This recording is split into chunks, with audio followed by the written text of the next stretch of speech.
Dənizin səsi gecənin səssizliyinə qarışıb, dənizin kənarında, çöl şəraitində hər bir şəraiti olan belə bir karavanda istirahət eləmək istəyirsinizsə, siz də mənim kimi çöldə istirahət etməyi sevirsinizsə, baxın bu gözəl dənizin kənarında, qayaların içində bu cür bir karavan kiraya götürürsünüz.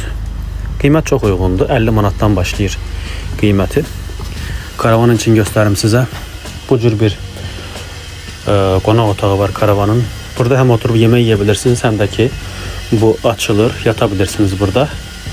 Ve özünün de yatak otağı var. Bakın burada da yatabilirsiniz. Böyle bir taxtı var. Aynı zamanda suyu var, gazı var ve kondisyoneri var. Soyuducusu var. Açabilsem soyuducu mu yaxşı olacaq? Soyuducusu var, bakın. Hamamı var, tuvaleti var. Ve bir de buradan çekin, bakın. Şərait möhtəşəm, çox gözəl. Və dənizin kənarında.